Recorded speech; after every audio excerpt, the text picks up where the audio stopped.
Alors, on va revenir à ce qui a déjà été dit depuis le début, on va revenir aux protéines.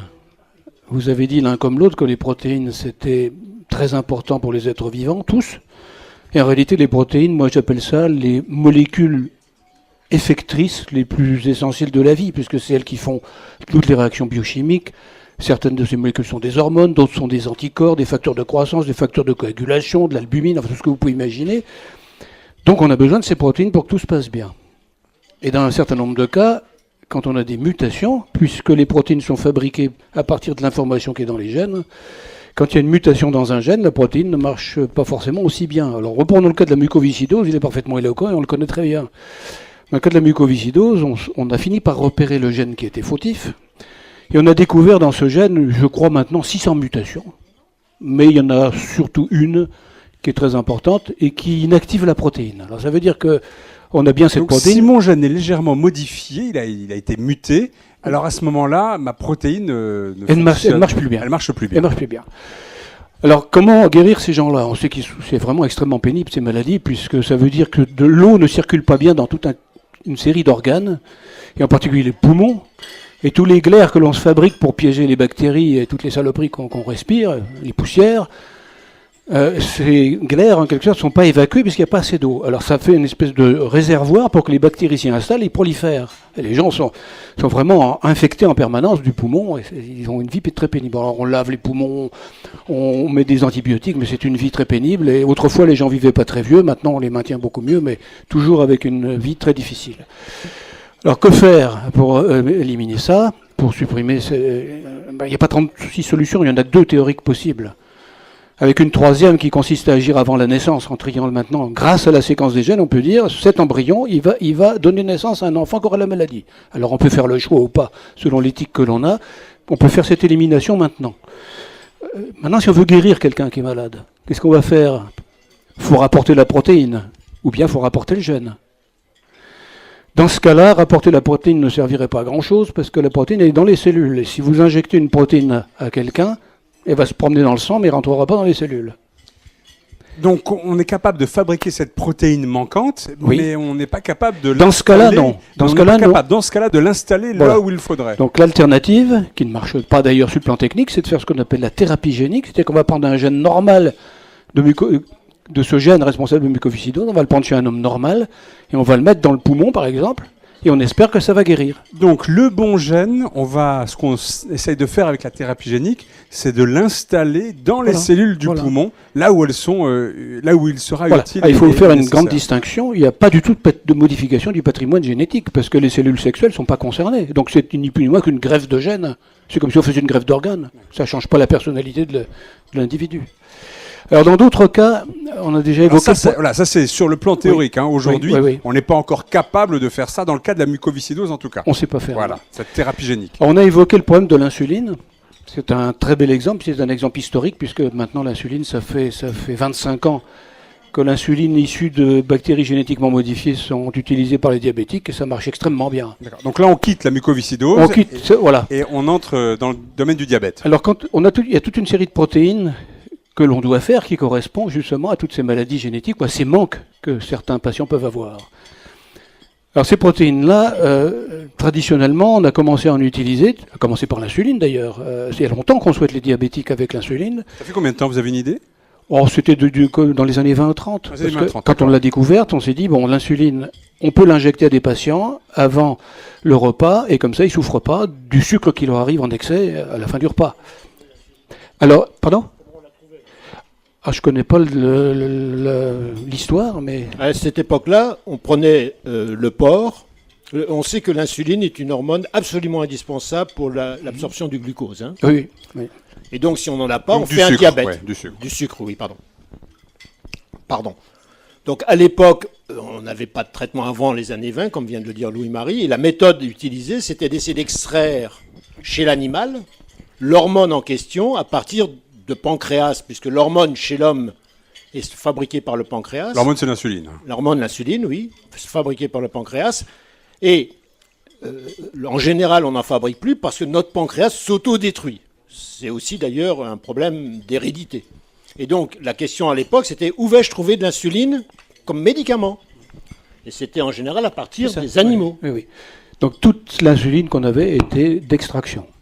Il y a d'autres cas comme les facteurs, l'albumine, comme les facteurs de coagulation pour les Restons hémophiles. juste sur l'insuline. Oui. Donc là, ça pose problème d'aller chercher, je suppose, de l'insuline chez les porcs. Non, Non. pas vraiment, Non. parce qu'il y a beaucoup de pancréas. C'est pour ça qu'on a pris le porc, parce qu'on n'avait pas assez de pancréas humain. Donc on est obligé d'aller chercher chez les porcs. Ce n'était pas un problème, parce que à partir des abattoirs, on a autant de pancréas qu'on veut, et qu'on a défini des méthodes pour la purifier de manière convenable. Alors pourquoi est-ce qu'on a besoin de génétique? Alors, on trouvait que c'était bien, mais quand même, on s'est dit maintenant qu'on a le génie génétique, on va pouvoir faire probablement cette protéine de synthèse, de biosynthèse. On va faire ce qu'on appelle une protéine recombinante, c'est-à-dire qu'on va prendre le gène chez l'homme, on va le mettre dans quelque chose, dans une cellule qui va pouvoir fabriquer cette protéine. Donc on prend le gène qui Oui. qui commande la fabrication de la protéine, Oui. et ce gène, on va essayer de l'installer Oui. dans un autre organisme qui Voilà. va, à ce moment-là, fabriquer cette insuline dont on a besoin. Alors dans ce cas-là, cette affaire est historique parce que c'était un des cas les plus simples, parce que l'insuline est une petite protéine qui n'est pas très complexe. Donc on pensait que ça marcherait dans des bactéries, et ça a effectivement très bien marché. Donc on s'est dit, ça y est, maintenant on a autant de protéines recombinantes que l'on veut. On a réitéré immédiatement en faisant de l'hormone de croissance humaine, qui est fait pour soigner les nains. Maintenant, il y a toute une série d'autres applications, parce que c'est une hormone de jouvence, un peu, il faut bien le dire. Les coureurs du Tour de France aiment bien, parce que ça fait de beaux muscles, et que ça laisse pas de traces. Ouais.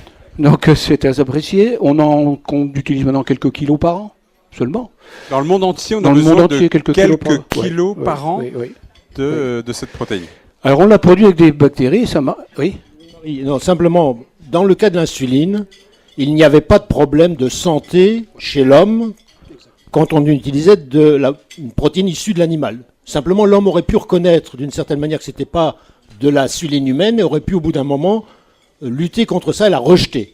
Mais dans le cas de l'hormone de croissance dont vient de parler Louis-Marie, il faut savoir que si on avait connu ces technologies 10 ans auparavant, on aurait évité la mort dramatique de centaines d'enfants qui souffraient de cette maladie héréditaire qu'on appelle le nanisme, c'est-à-dire qu'ils ne grandissaient pas. Enfin, tout le monde se souvient que dans le passé, il y avait ces enfants qu'on montrait au cirque, qui devenaient des adultes, et qui ont disparu d'ailleurs aujourd'hui complètement, pratiquement. Pourquoi? Parce que ces enfants, la plupart du temps, manquaient d'hormones de croissance, n'étaient pas capables d'en faire, leur gène de l'hormone de croissance était déficient. Et donc, pour essayer de trouver une solution, que faisait-on? Dans le cas particulier, on n'était pas allé chercher chez l'animal parce que ça ne marchait pas, on est allé chercher chez d'autres hommes la source de cette hormone de croissance. Et quels étaient ces hommes? C'était des hommes maintenus en survie artificielle après un accident de la route ou un problème de santé. Ou des cadavres morts depuis peu, oui. Oui, ou des cadavres récents, disons. En fait, on manquait pas de matériel. Et on a extrait à partir d'une toute petite glande située à la base du cerveau qui s'appelle l'hypophyse, le peu d'hormones de croissance que vous pouvez. Et on a réinjecté cette hormone extraite, purifiée du cerveau d'homme à ces enfants qu'on a traités, qui ont grandi. Sauf que malheureusement, avec cette hormone de croissance, chez certains de ces hommes morts ou en état de survie dans les hôpitaux, il y avait ces fameux prions, vous savez, ces substances qui étaient présentes à côté et qu'on a, comme on dit dans notre jargon, co-purifiées. C'est-à-dire qu'on croyait purifier complètement l'hormone de croissance, sauf que cette protéine se mélangeait. Et on ne le savait pas, bien entendu, on ne savait rien de tout ça. Et la solution biologie moléculaire a été une espèce de miracle pour les médecins, parce qu'à partir de là, on pouvait produire de l'hormone de croissance, selon la méthode que Louis-Marie décrivait, de manière d'ailleurs quasi indéfinie, on pouvait en produire autant qu'on voulait, et cette fois dépourvu de cette contamination. Donc besoin d'hormones de croissance pour soigner le nanisme. Problème, cette hormone de croissance, il faut aller la prendre sur des corps humains, bon, ce qui est évidemment pas évident. En plus, ça pose des problèmes de santé parce que voilà, on peut en même temps donner le prion et ça apporte des maladies.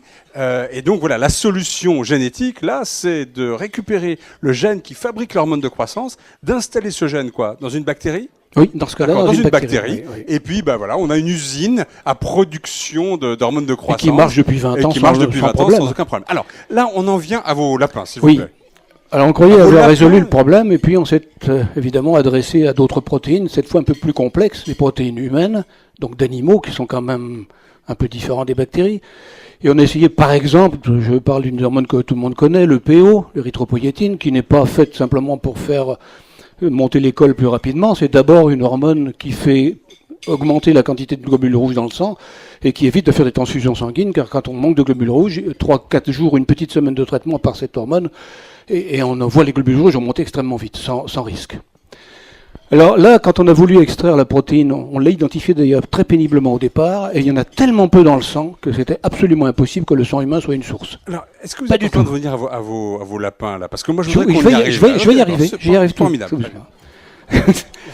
Donc, qu'est-ce qu'on a dû faire? On s'est dit, il n'y a pas d'autre solution que de faire cette protéine ailleurs. On a essayé dans les bactéries, ça ne marche pas. Ah, dans les bactéries, ça marchait Non, pas. Donc, ça marche pour pas la parce cellule. que- ça marche pour l'hormone de croissance, mais ça marche pas. Il y a toute une série de protéines avec le PO. pour lesquelles alors, ça ne marche alors, c'est pas. quoi la solution? La solution, c'est de les faire par des cellules animales. Des cellules animales. Ah, donc, on a aménagé à ce moment-là des fermenteurs de 100 000 litres, des choses comme ça, avec des cellules qui ne sont pas des cellules humaines, ce sont des cellules animales qu'on connaît très bien et qui ne posent pas de problème. Et là, l'érythropoïétine est faite, mais à grands frais. Et on n'en fait pas des grandes quantités.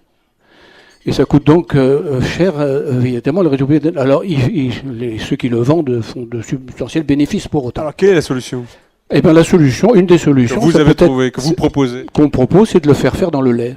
dans le lait? Alors, quelle idée de faire ça? Eh bien, tout simplement parce que le lait, ça contient énormément de protéines, que le lait est sécrété en abondance par les glandes mammaires, et que si on est capable de prendre un gène comme celui de l'érythropoïétine ou comme d'autres, et qu'on va mettre les régulateurs de gènes des gènes de protéines du lait. Alors là, il faut que je m'explique un petit peu. Les gènes de protéines du lait, on les a dans toutes nos cellules, et cependant, le lait n'est fabriqué que par les femelles pendant la lactation. Entre-temps, les gènes sont là, ils ne marchent pas. Qu'est-ce qui les fait marcher? C'est des hormones qui les stimulent, mais ces hormones envoient des signaux sur une partie qui précède le gène, qui est ce qu'on peut appeler un commutateur, et qui va dire, le gène, tu commences à marcher et tu vas faire la protéine, ou tu ne le fais pas. On a étudié dans mon laboratoire, et on a breveté même ces régions régulatrices, et on les a associées à l'hormone de croissance à titre d'exercice, à l'EPO à titre d'exercice, et on l'a associé plus récemment à un facteur de coagulation, le facteur 7. Et en effet, très logiquement, on fait des animaux génétiquement modifiés avec ce gène, et qu'est-ce qu'on attend? Eh bien que ce commutateur des gènes des protéines du lait va faire fonctionner ce gène qui n'a rien à voir avec le lait, et qui est en plus un gène humain, dans le lait de l'animal transgénique, en l'occurrence des On prend lapins. le gène humain qui fabrique de l'EPO, on est capable d'injecter, si je puis dire, ce gène dans un animal, dans un œuf, oui, donc, Oui. donc le gène sera présent dans tout l'organisme de cet animal, et cet animal, cette femelle, quand c'est une femelle, quand elle va faire de la lactation, elle va produire dans son lait, un lait excellent, et qui par ailleurs possède cette protéine que vous allez pouvoir récupérer, cette EPO qui est nécessaire en médecine. Alors, quel animal est-ce que vous avez choisi? Alors nous on a choisi le lapin, pourquoi? Parce que on connaissait Le très lapin. bien. Oui, on connaissait, voilà, lapine, hein, mais on connaissait très bien ces animaux là, dans le centre de l'INRA où je travaillais, et pour la bonne et simple, on a eu très bien les embryons, puisque une des toutes premières fécondations in vitro qui a été faite dans le monde par Charles Thibault, il y a 50 ans, c'était sur des lapins, et dans le site dans lequel j'ai travaillé. Donc ça veut dire qu'aujourd'hui, à Jouy-en-Josas, où vous travaillez, vous avez longtemps exercé, il y a des clapiers avec des lapines, elles sont traites. Alors, Comment ça elles se fait sont traites à titre expérimental À pour titre fournir des expérimental, petites quantités pour de faire lait. des petites quantités Voilà. de lait. Ouais. Alors, il faut quand même Et vous que je y donne- récupère la faut dire protéine. que je On vais va vous- passer à Michel Caboche, si vous voulez Non, bien. non, lui. je vais vous Lui, je Marie, peux donner deux chiffres. Dernier mot. Juste deux chiffres. On a produit un facteur sanguin de coagulation qui deviendra peut-être un jour un médicament. Il est actuellement produit dans des cellules par une seule entreprise dans le monde qui fait des choux gras, certainement, car ce produit est vendu à $1 million le gramme. Bah oui, il y a même une... oui. Et pour tout vous dire, dans le lait des lapins, des lapines, il y a 3 grammes par litre. Bon. Donc ça vaut le coup de faire ce genre de... Un deuxième chiffre. Le premier était assez spectaculaire. Oui, il a fait son petit effet. le, donc je deux- laisse, le deuxième vas-y, est le impressionnant aussi. Les Américains ont développé la même chose, un peu avant nous d'ailleurs, sur des chèvres. Et ils produisent une hormone anticoagulation aussi, qu'on met dans les post-opératoires. Ils en ont produit dans des chèvres, ils en produisent dans des chèvres des quantités très acceptables. Et le chiffre est que une chèvre, dans une année, produit autant de cette protéine que cette protéine qu'on peut récupérer dans 90 000 prélèvements sanguins humains. Bon, je crois que c'est pas la peine d'aller plus loin. Donc la question se pose pas, il faut... Ça, c'est pas inventé, c'est de la réalité. Donc, la méthode est bonne et pourtant elle se développe très lentement. Elle se développe très lentement, d'accord.